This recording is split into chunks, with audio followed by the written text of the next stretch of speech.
नमस्ते साथियों, सनातन भारत की इस वीडियो श्रृंखला में आपका स्वागत है।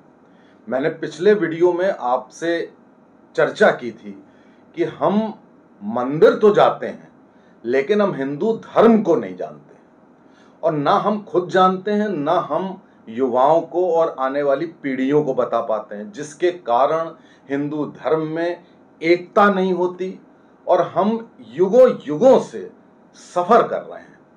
मैं आपको सरल शब्दों में सनातन यानी हिंदू के बारे में बताना चाहता हूं और मैं चाहता हूं कि आप स्वयं जानें और अपने बच्चों और युवाओं को ट्रांसफर करें ये ज्ञान। देखिए, ऐसा है कि सनातन धर्म, ये इसको चाहे आप हिंदू धर्म कहिए, चाहे आप वैदिक धर्म कहिए, चाहे भारतीय धर्म कहिए, ये सिनोनिम हैं, ये एक हैं। अक्सर कंफ्यूजन हो जाता है कि सनातन कुछ और है, हिंदू कुछ और है। ऐसा कुछ नहीं है। तो इसलिए ये चार नाम आप याद रखें। अब ये कितना पुराना है?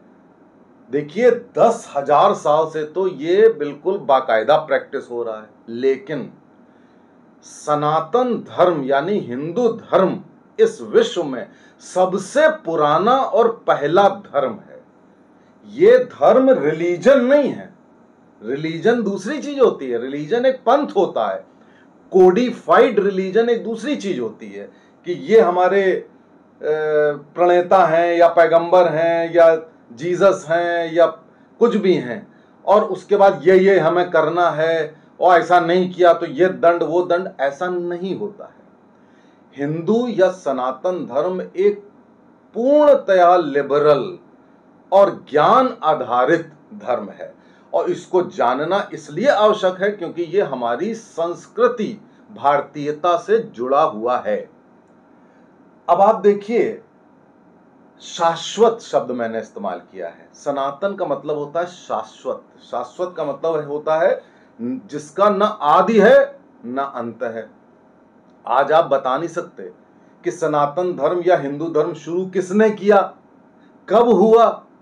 बस ये जान लीजिए, जब से मानव सभ्यता का विकास हुआ तब से सनातन या हिंदू या वैदिक या भारतीय धर्म है, पूरे विश्व में फैला है। बाद में आक्रांताओं के कारण ये सिकुड़ गया। अब आपसे अगर पूछे कि हिंदू धर्म की बात करते हो, बताओ हिंदू धर्म के एसेंशियल्स क्या हैं, हिंदू धर्म के नियम क्या हैं, हिंदू धर्म का सार क्या है, आप केवल 4 शब्दों में बोलिए। सार है आस्था, दया, सत्य और क्षमा। फिर से बताऊं, आस्था, आस्था यानी कि ईश्वर में आस्था। दया, जीवों पर, हर प्रकृति की हर चीज पर दया करना। सत्य, मुख्य जो आधार है सनातन का वो सत्य है। सत्य को ही धर्म कहते हैं ना, हमारा धर्म सत्य है, हमारा धर्म ये कहता है, तो उसको सत्य बोलते हैं। ये आपको किसी अन्य धर्म में नहीं कहा जाएगा, उसमें धर्म का अर्थ कुछ और होता है। हमारे धर्म का मतलब है सत्य। और क्षमा, क्षमा का मतलब है कि जो भी कुछ हो रहा है, किसी से गलती हो रही है, उसको क्षमा कर देना। बहुत अपने मन में ग्रज पाल के किसी से बदला ना लेना। इन 4 गुणों पर आधारित है सनातन या हिंदू धर्म। ये बहुत बड़ी क्वालिटीज हैं, लेकिन इन्हीं क्वालिटी के कारण हमारा शोषण भी हुआ, क्योंकि हम तो लोगों को क्षमा कर देते हैं, दूसरे ने गला काट दिया हमारा। हम तो सत्य बोलते हैं, दूसरा असत्य बोलकर हमसे छल कर रहा है। हम दया करते हैं, वो तो क्रूर है, वो क्रूरता करता है। और हमारी आस्था एक परम ब्रह्म में है, दूसरों की आस्था केवल एक विशेष व्यक्ति में है। तो ये चारों बातें हमारी सुपर ह्यूमन है, दूसरों की ह्यूमन है।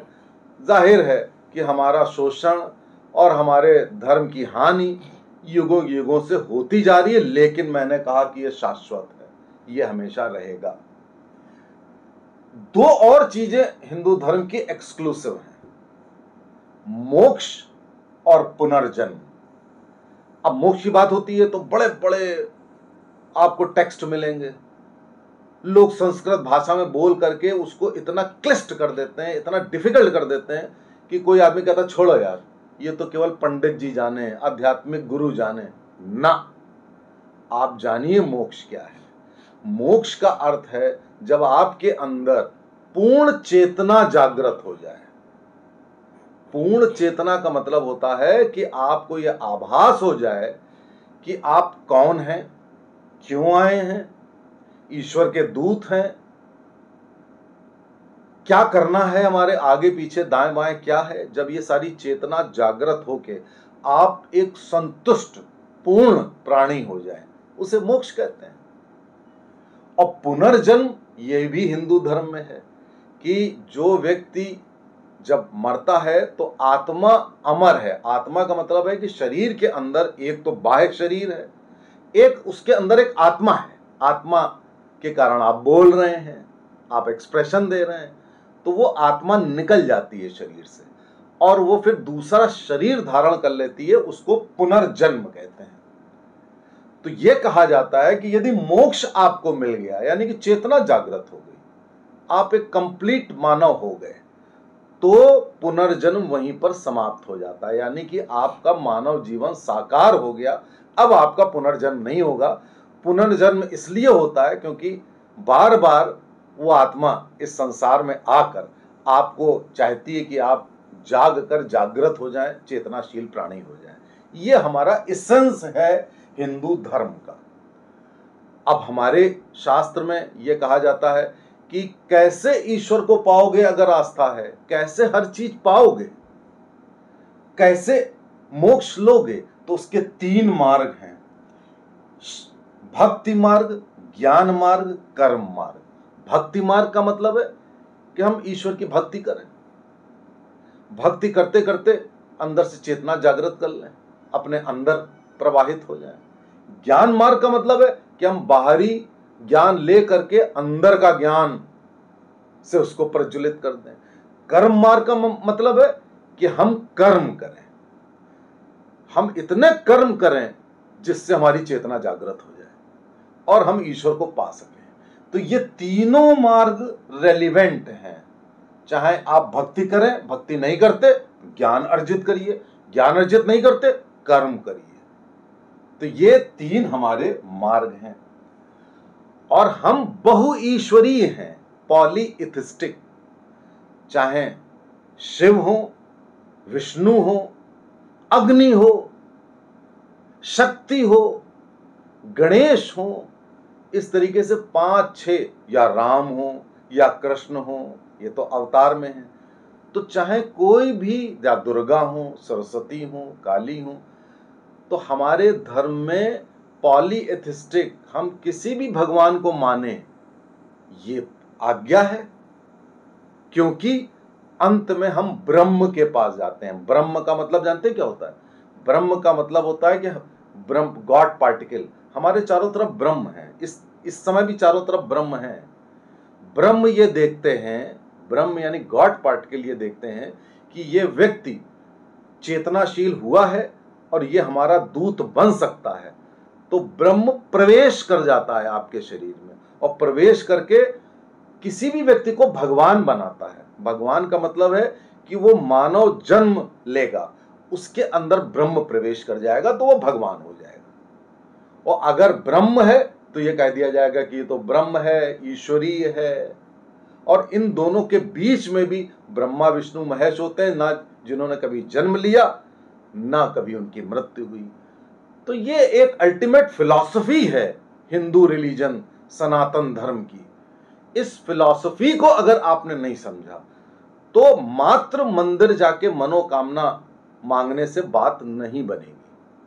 जब तक आप भक्ति मार्ग, ज्ञान मार्ग, कर्म मार्ग को फॉलो करके ये सारी क्वालिटीज अपने अंदर लाएंगे, तब आपके अंदर एक चेतना जागृत होगी। मैं समझता हूं आज का जो कक्षा है यहां पे समाप्त करूं। इसके आगे मैं आगे आपको बताता चलूंगा, आप नोट करते चलिएगा और इन चीजों को आने वाली पीढ़ियों में, समाज में, बच्चों में, युवाओं में बताते चलिएगा। अगले वीडियो में फिर मिलते हैं। नमस्ते, जय हिंद, जय सनातन।